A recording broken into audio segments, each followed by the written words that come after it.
شیخ چلی ایک بیوقوف نوجوان تھا۔ وہ حد درجے کا کاہل اور کام چور تھا، مگر خیالی پلاؤ پکانے اور شیخیاں بگاڑنے میں بہت ماہر تھا۔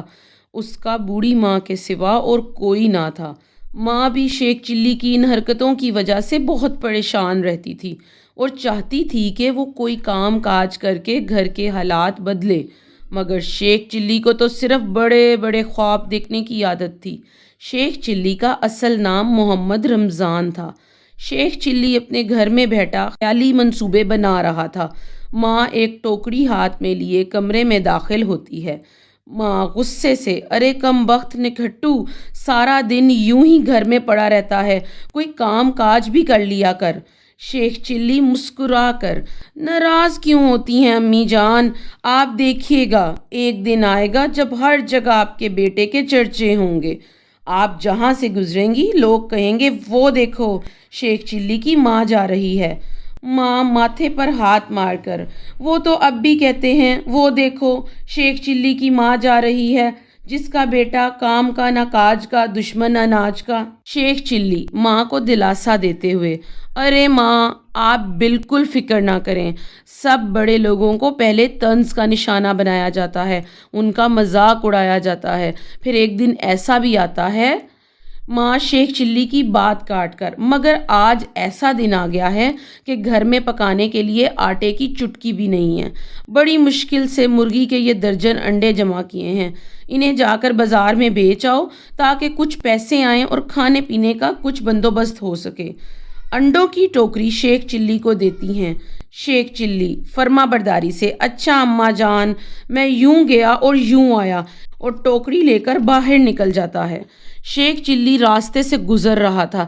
چلتے چلتے ایک سایہ دار درخت نظر آیا تو کچھ دیر سستانے کے لیے اس کی چھاؤں میں جا بیٹھا اور حسب عادت خیالی پلاؤ پکانے لگا۔ شیخ چلی خود کلامی کے انداز میں، میری اماں تو بہت سادہ ہیں، لو بتاؤ، مرغی جو انڈے دیتی ہے بیچ دیتی ہیں، اگر یہی انڈے میں کسی مرغی کے نیچے رکھ دوں تو کچھ دن بعد ان میں سے 12 چوزے نکل آئیں گے، پھر یہ چوزے مرغیاں بن جائیں گے اور پھر وہ مرغیاں روزانہ درجنوں انڈے دیں گی جو میں بازار میں بیچ آیا کروں گا، خوب آمدنی ہوگی، ماں کے سارے گلے شکوے دور ہو جائیں گے۔ پھر کچھ سوچ کر، نہیں، میں سارے انڈے نہیں بیچا کروں گا، کچھ انڈے مرغیوں کے نیچے رکھ دوں گا، ان سے اور چوزے نکل آئیں گے، پھر وہ بھی بڑے ہو کر مرغیاں بن جائیں گے، پھر میں ان مرغیوں کو بازار میں بیچ کر ایک اچھی نسل کی گائے یا بھینس خرید لوں گا، پھر ان کا دودھ، مکھن اور گھی بنا کر فروخت کرتا رہوں گا۔ یہ سارے پیسے میں اماں کو نہیں دوں گا بلکہ الگ جمع کرتا جاؤں گا، پھر ان پیسوں سے اور مرغیاں اور بھینسیں خرید لوں گا، پھر میرے پاس روپیہ ہی روپیہ ہوگا، گھر ہوگا، شاندار موٹر کار ہوگی۔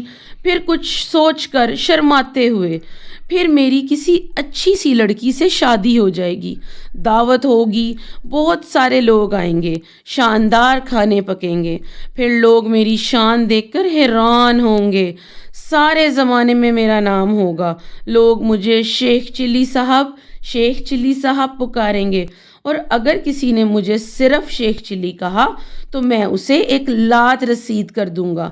یوں شیخ چلی زور سے لات مارتا ہے جو انڈوں پر لگتی ہے اور سارے انڈے ٹوٹ پھوٹ جاتے ہیں۔ شیخ چلی رونے لگتا ہے۔ شیخ چلی، ارے یہ کیا ہو گیا؟ انڈوں کے ساتھ ساتھ میرے خواب بھی ٹوٹ گئے۔ پھر تیسرا منظر آتا ہے شیخ چلی کے گھر کا۔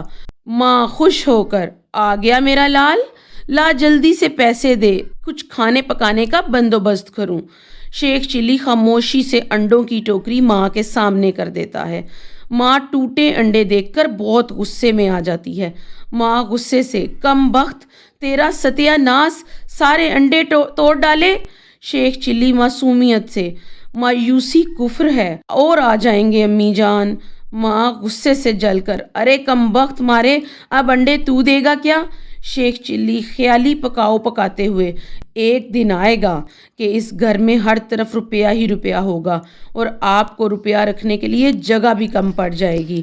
اور ماں غصے سے اپنی چپل اتار کر، ٹھہر تو صحیح، تیری تو میں ایسی خبر لیتی ہوں کہ شیخ چلی یہ دیکھ کر دوڑتے ہوئے، ہائے ارے ارے یہ کیا کر رہی ہیں آپ؟ شیخ چلی آگے آگے دوڑتا ہے اور ماں چپل ہاتھ میں لیے پیچھے پیچھے دوڑتی ہے۔